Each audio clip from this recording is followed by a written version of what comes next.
You ever had someone come at you with super intense emotions and you're not quite sure how to deal with it? We're going to talk about how, coming up next.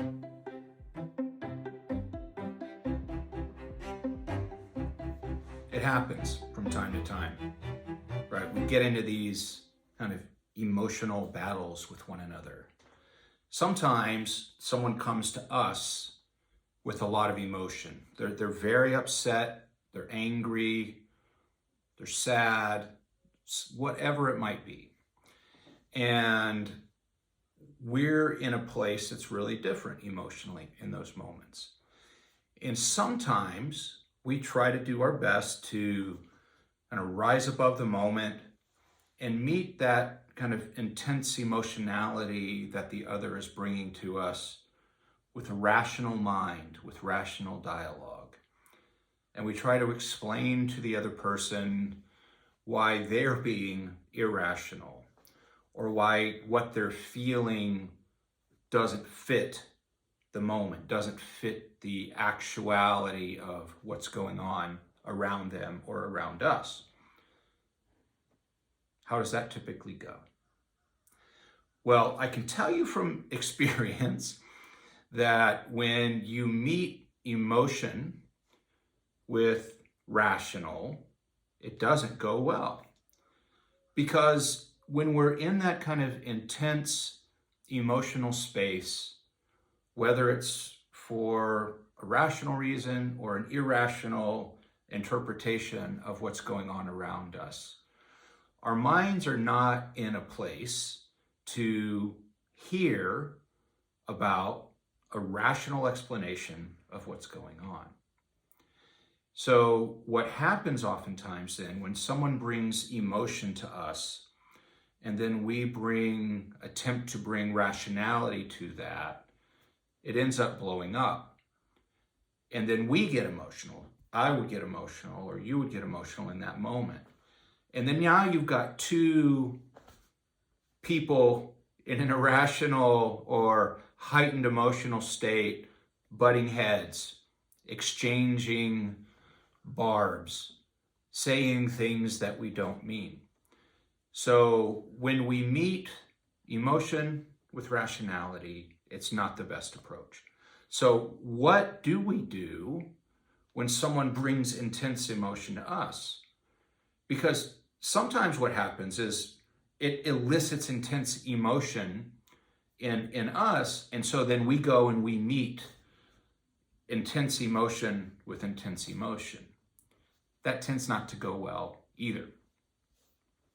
So the way that I often recommend dealing with someone coming to you with intense emotion is to meet emotion with active listening, with empathy, and to work really hard on not allowing the emotion that is being elicited in you from the reaction of the other person to come flowing out. So you meet emotion at the level of the emotion and you listen. And you don't necessarily respond with counterpoints. You just listen. You reflect back to them what you're hearing. And even if they're coming at you and accusing you of doing things that you haven't done, the key is just to let that emotion discharge and try to be empathic in the moment, to listen, to say, I hear you. Here's what I think you're saying. And over time, as you do that, as you kind of give that space for the emotion to just discharge itself, it will level out. And then you can separate for a while. And once that emotion has kind of found its way out and has been discharged, now you can come back and you can meet rational with rational. And you can bring back to the conversation, this is what I heard you say earlier. I'm sorry you feel that way. Here's my perspective on that. And you have a much better opportunity after the emotional discharge to have a productive dialogue.